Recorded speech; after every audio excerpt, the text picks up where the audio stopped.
He was my first everything. Ben. My first crush, the boy who made my stomach flip in 5th grade with a shy smile and a shared candy bar. My first awkward slow dance in middle school, hands clammy, heart pounding a frantic rhythm against my ribs. My first real kiss, clumsy and sweet under the bleachers after a football game, the taste of cherry lip balm and teenage dreams.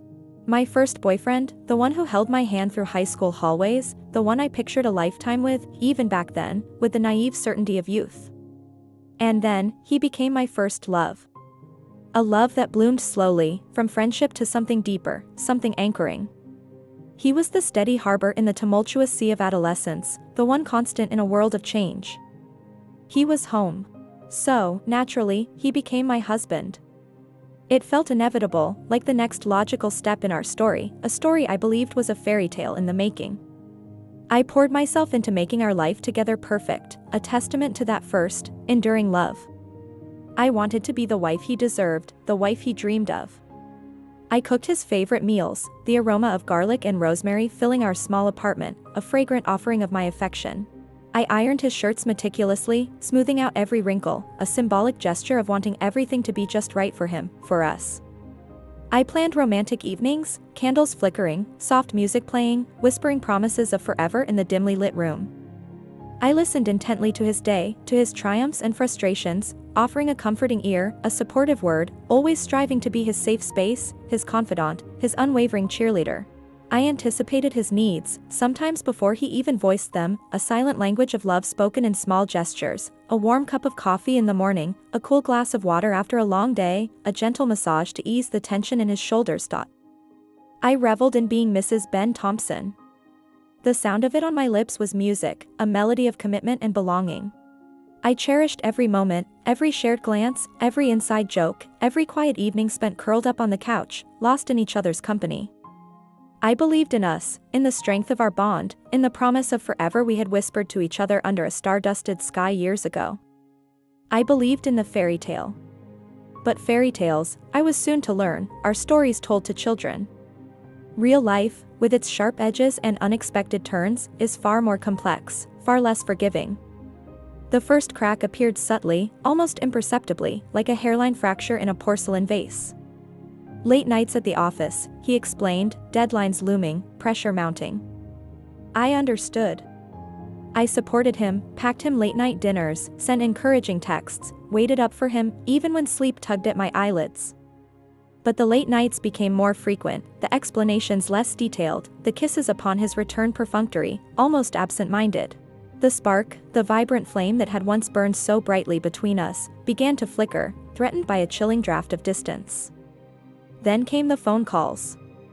Whispered conversations in the other room, hushed tones abruptly lowered when I entered, the screen quickly turned away secrets, shrouded in shadows, began to fester in the air between us, heavy and suffocating. I tried to ignore them, to rationalize them, to cling to the belief that my love, our love, was strong enough to withstand any storm. Denial, I learned, is a powerful, albeit dangerous, shield. The truth, when it finally shattered the fragile facade of our perfect life, was brutal, ugly, and devastatingly simple. Another woman. Younger, he'd said later, as if that explained everything, as if youth was a virtue that excused betrayal, a justification for shattering years of shared history, years of whispered promises. Younger. The word echoed in my mind, a cruel, mocking refrain. He was leaving. For her. Leaving me. Leaving us. Leaving the life we had built together, brick by painstaking brick, for the fleeting allure of something new, something shiny, something younger. And then, the final blow, delivered with the casual cruelty of someone utterly detached from the wreckage they were leaving behind. He wasn't just leaving me. He was leaving our son, too. Our beautiful, bright-eyed son, Leo, the living embodiment of our love, the tiny human who had woven himself into the fabric of our lives, the innocent soul who called Mark daddy, he was leaving Leo for her. The world tilted on its axis. The ground beneath my feet crumbled. The fairy tale imploded, leaving behind shards of broken dreams and the acrid smell of betrayal. For a moment, I felt like I might shatter too, crumble into dust and disappear. The pain was a physical thing, a crushing weight in my chest, a constant ache in my soul. Tears streamed down my face, hot and relentless, blurring the already distorted reality around me. I felt lost, adrift in a sea of grief and disbelief. But then, something shifted. Deep within the wreckage, a spark ignited. Not the flickering flame of our dying love, but a different kind of fire. A fire of anger, yes, but also a fire of resolve. A fire of strength. He expected me to crumble, I knew it. He expected tears, pleas, desperate attempts to win him back. He expected weakness. He expected the woman he was leaving behind to be broken, defeated. He was wrong. As the initial shock receded, replaced by a cold, hard clarity, I looked at myself in the mirror. My eyes were red-rimmed, my face pale, but beneath the surface of pain, I saw something else. I saw strength. I saw resilience. I saw a woman who had been knocked down, yes, but not knocked out. A woman who was hurt, deeply, but not broken. I wouldn't beg. I wouldn't plead. I wouldn't give him the satisfaction of seeing me fall apart. Instead, I would rise above the ashes of our broken marriage. I would rise for myself, and I would rise for Leo. He may have underestimated me. He may have thought that after years of being a devoted wife, a loving partner, I would be incapable of standing on my own 2 feet. He was about to be very, very wrong. The logistics were daunting, overwhelming. I hadn't worked in years.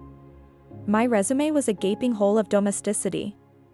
Homemaker, wife, mother, these were not skills that translated easily into the corporate world, not in the way society valued them. I had a degree, yes, tucked away in a dusty folder, a relic of a life I had willingly put on hold to build a home, a family, a life with him. Now, that life was gone, ripped away with the casual indifference of a discarded newspaper. Fear gnawed at me, a cold knot in my stomach. How would I provide for Leo? How would I pay the bills? How would I navigate this new, terrifying landscape of single motherhood? Doubt whispered insidious lies in my ear, telling me I wasn't good enough, wasn't strong enough, wasn't capable enough. But then I looked at Leo. His innocent eyes, full of trust and love, his small hand reaching for mine. He was my reason. He was my purpose. He was my strength. And for him, I would fight.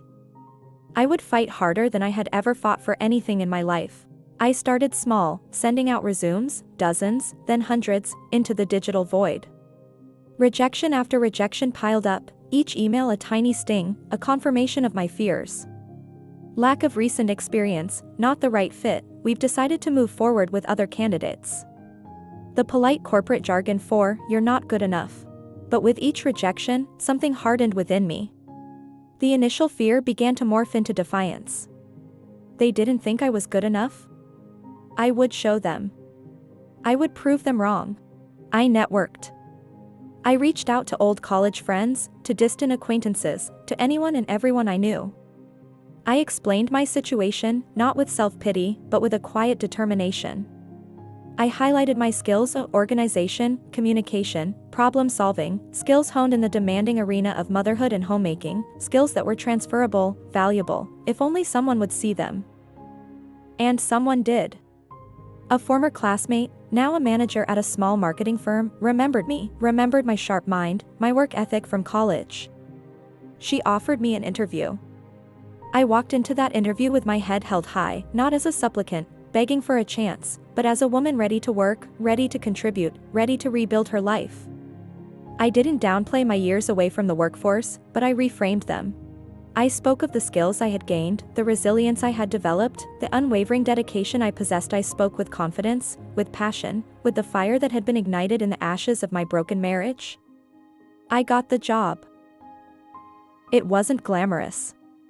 It wasn't high-paying. It was entry-level, a step down from where I had envisioned myself years ago. But it was a start. It was a lifeline. It was a chance. I threw myself into my work with a ferocity born of desperation and determination. I learned quickly, I worked hard, I proved my worth. I excelled. The confidence that had been eroded by years of playing the role of a wife began to bloom again, stronger, more resilient than before. Working, providing for Leo, building a new life, it was exhausting, yes, but it was also empowering. Each paycheck, each small success, each hurdle overcome, was a victory, a testament to my strength, my resilience, my refusal to be defeated. Leo thrived. He saw his mother working hard, providing for him, building a life for them. He saw strength, not weakness. He saw resilience, not defeat. And he learned from it. He learned that even when life throws you curveballs, you can pick yourself up, dust yourself off, and keep going. Years passed. The pain of Mark's betrayal faded, replaced by a quiet understanding, a distant memory. I built a career, a fulfilling life, a happy home for Leo and me. We were a team, a unit, bound by love and resilience. I look back now, not with bitterness, not with regret, but with a sense of quiet pride. He may have thought he was leaving me broken, defeated. But he didn't break me. He forged me. He inadvertently set me free. Free from the confines of a fairy tale that was never real. Free to discover my own strength, my own potential, my own path. I am not defined by what happened to me. I am defined by how I rose above it. I am a survivor. I am a provider. I am a mother. I am a woman who knows her worth. And that, I realize, is a far more powerful story than any fairy tale ever could be. Thank you for listening. If you enjoyed today's video, don't forget to like and subscribe for daily uploads.